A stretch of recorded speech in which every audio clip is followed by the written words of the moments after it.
Tyler and Corey Joe, I wish we could be there, but we can't, so we'll do the next best thing. We'll record it and try to take advantage of our electronics and all that stuff.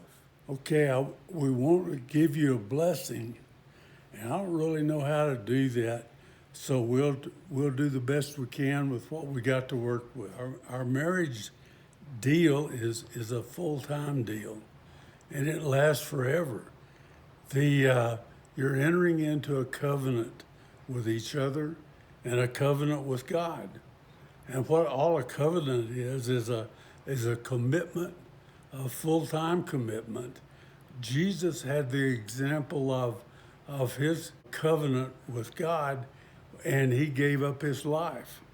In the New Testament, it talks about marriage, that the husband should be prepared to lay down his life for his wife. And so that's what the covenant is all about. And we want you to go into this knowing that God's blessing is upon you. And this is the way God's plan is. And that's what we want you how to start your life off.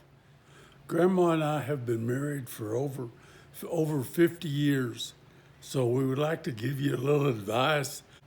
Advice is cheap. Everybody's got an opinion, but these are the things that we agreed upon and based our whole marriage and our relationship on. And we agreed to do this before we got married. And first of all, is you don't ever go to bed mad. Whenever two people live together, you tend to have disagreements, but don't ever go to bed mad. Resolve it, talk it out. Don't go to bed mad. Another thing is that a lot of times when we have friends that have had disagreements, they jump in a car and take off mad, and all kind of things can happen when you do that. So don't ever leave the house mad.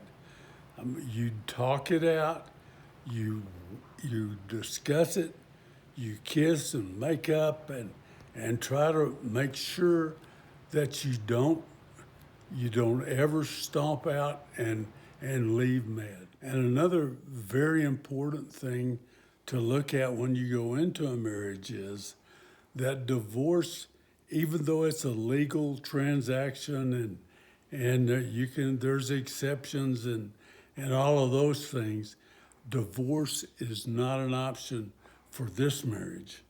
And you're committed to each other. You're going to work it out. If you have problems, you're going to discuss them, and you're going to come out of this as friends, not as the enemy. One of the scriptures that Grandma and I have relied upon is Proverbs 3, 5, and 6. And it says, "Trust in the Lord with all your heart. Lean not on your own understanding. In all your ways acknowledge him, and he will direct your paths." Another thing, we don't need to consider circumstances. Remember always that we love each other, and we will work out a solution, and we don't have to be concerned with the circumstances around us, and be supportive of each other and help each other through whatever we're going through. Help each other. We need to always look to God for what to do.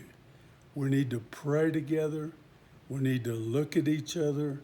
We need to be united and listen. Learn how to listen together to God and be still and listen for that.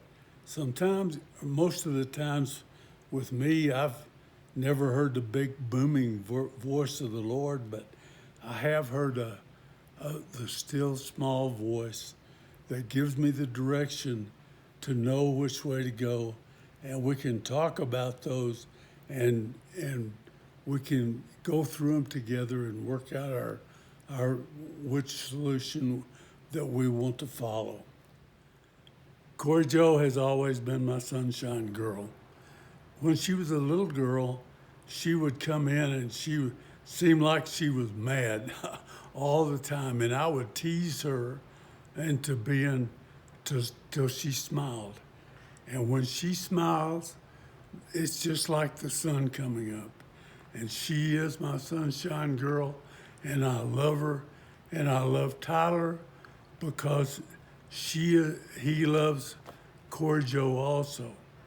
So I love you, sunshine girl, and I love you, Tyler, and God bless y'all.